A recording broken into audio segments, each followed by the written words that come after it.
of the International Secret Police. Ceiling zero. Ceiling zero. Ceiling zero. Ceiling zero.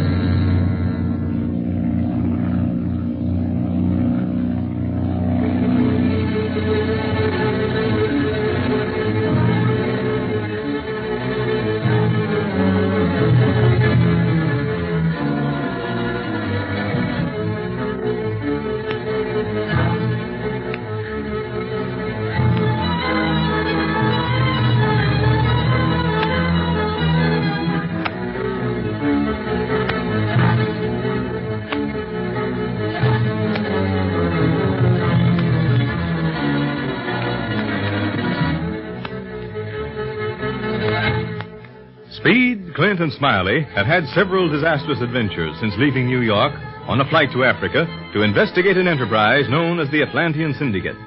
At first, they are not sure if the deal is bona fide or a gigantic swindle. But since starting the flight, the boys have learned that their old enemy, the Octopus, is not only alive, but in some way connected with the Atlantean Syndicate. Knowing that they have been assigned to investigate the Syndicate, the Octopus has sworn to stop them before they reach Africa.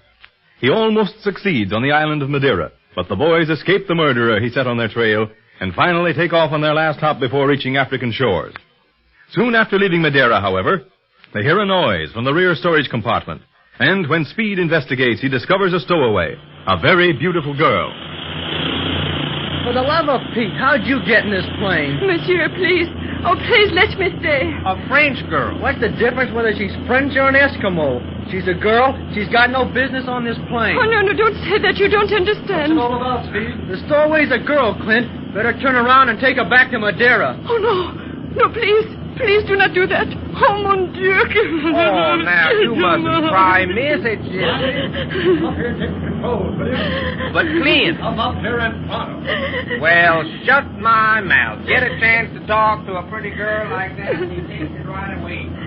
Gee, miss, why'd you have to stow away in our plane? We're on important business, and we're way late getting to where we want to go already. You are Speed Gibson, no? Why, yes. But how did you know? Everyone in Madeira knew about this so brave secret police. Now then, what the dickens is all this about? She knew who I was, Clint. Said that everybody in Madeira knew who we were. That's very interesting. But I'd like to know just who she is. Oh, you could be no one else but Monsieur Barlow, l'operateur magnifique of your very wonderful secret police. Well, I'm flattered, mademoiselle, but I should still like to know who you are and why you stowed away on this particular plane. I am Marie Duchamp, and I am on your plane because I knew that you, of all people, could protect me. Where have I heard those words before? Oh, you don't believe me. Your story seems more or less coincidental, Miss Duchamp. But supposing you tell me a little more about yourself. Hey, Clint, why do you want to hear all this? Why not just turn around and head back for Madeira so we won't lose any more time than we have? Oh, no. Now, take it easy, Speed. I'd like to hear the rest of the young lady's story. Oh, merci beaucoup, monsieur. You see, it all came about this way. My father's best friend came to Madeira long ago with his son, 3 years older than myself. And because my father and this man, Monsieur Coudray, were such good friends, they made a pact that someday their children should marry. Gee, before you even knew what one another was like? Yes, Pete.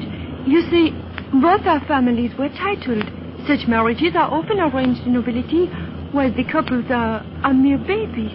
Gosh, I'm glad I haven't got a title then. Oh, if you feel this way, perhaps you may appreciate my predicament. You see, when I was very young, I thought nothing of my approaching marriage. It was simply the thing to do. When I was 21, I was to come to Madeira, or my future husband was to come to Paris, and we would have a formal wedding. And... Yes, go on. My father died 2 years ago, when I was 19. But he made me promise that I would go through with the wedding. So, I left my home in Paris shortly before my birthday, and I came to Madeira. And then I saw my future husband for the first time. And you didn't like him? I feared and hated him. He was nothing like his father. Oh, everything was good while he was around others. But when he was alone with me, he was a beast. Cruel, sardonic. I would have killed myself rather than have gone through with the marriage. Couldn't you have explained all this to your father? He would never have believed me. As I said, his son was like an angel before his father. Because he wanted the vast family fortune. But they couldn't have made you marry him. Oh, you don't understand. My father signed a marriage contract with his friend, and his death made it more binding than ever.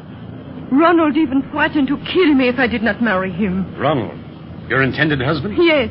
But if he saw you didn't love him, why'd he want to marry you? Oh, my family is a wealthy one, too. That man is insane about money. But surely there were other ways of escape than our plane. Yes. We many boats, perhaps another plane, but none of them containing secret police. Mademoiselle, surely you can't expect the secret police to prevent this marriage. Monsieur Barlow, all I ask is your help, your protection. Let me fly with you to Africa, to your landing place in Morocco. That is all I ask. Once I am there, I will be safe. I will bother you no more. Until then, please let me stay. I will be no bother. Perhaps I can even help in some way. Do you realize that your presence aboard this plane might result in some embarrassing complications for us? But no one knows I am here, monsieur. That's right, Clint. Nobody could have seen her come aboard, otherwise they would have stopped her. Mr. Felipe's men were keeping a close guard on the plane. Yes, I know, Speed. Now, that makes me wonder all the more just how Miss Duchamp did manage to get into the plane. Oh, there is always one little moment when no one is looking. And in that moment, I slipped into this beautiful plane and hid myself. Yes. Well, I'm sorry for you, mademoiselle, but I'm afraid we can't help you. Oh, no. We're on official business and can't risk such complications as might arise from your predicament. We'll have to return you to Madeira. Oh, but no, monsieur. It is such a little way to Africa, and it means so much to me. If you return me to Madeira, I will kill myself. Oh, gosh, you mustn't do that.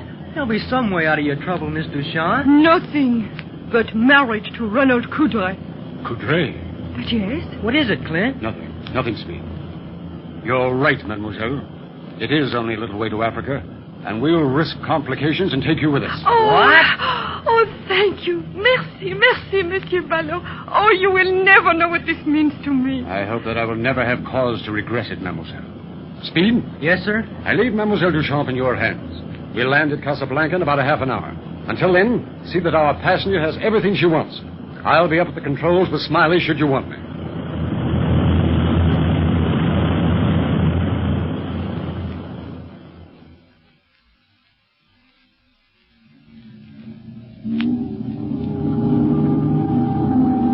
Well, here we are, my friends, in Morocco.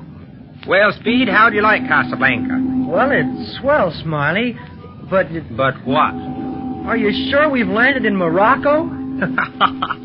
What makes you say that? Everything looks so modern. Well, did you expect a lot of riffs to come howling down to meet us, Speed? This city is the heart of Morocco. All its commerce passes through it. Of course it's modern, and you'll find that there's no speed limit in the darn place. Everything travels at a terrific speed. Golly, I never expected Africa to look like this. Oh, this is only a very small part of it, Speed. Monsieur Barlow, you have been so kind to me. Can I not do something in return? I have friends in Casablanca. They would be most happy to show you about this city. Well, I'm afraid we won't have time for that, mademoiselle. Besides, Smiley here knows Morocco and most all of Africa like a book. Oh, how interesting. Maybe I can show you around, mademoiselle. Perhaps. Who knows? And now, will you excuse us for a moment while we step into this telegraph office? You wait here, Speed. Okay. Come along, Smiley.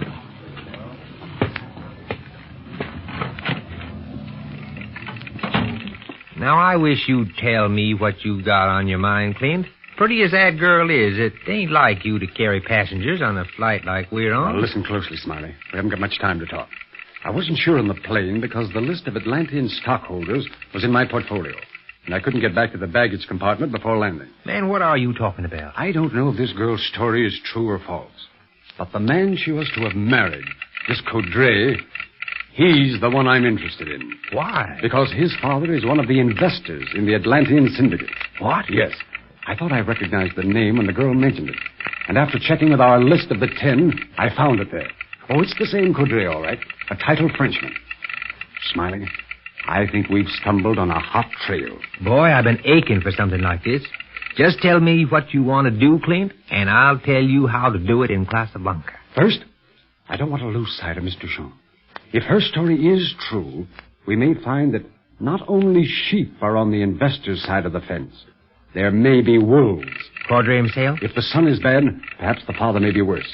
He may not have revealed his hand to the girl as Ronald has. Oh, it may all be a wild idea of mine, Smiley, but I smell something more than blasted romance here, and we can't afford to look over any bets. Right. Then I'd better go back to the port authorities and tell them we're going to lay over here for a while. All right, I'm going to cable Chief Riley the latest developments in code. He may have something to add to this puzzle of ours. Maybe.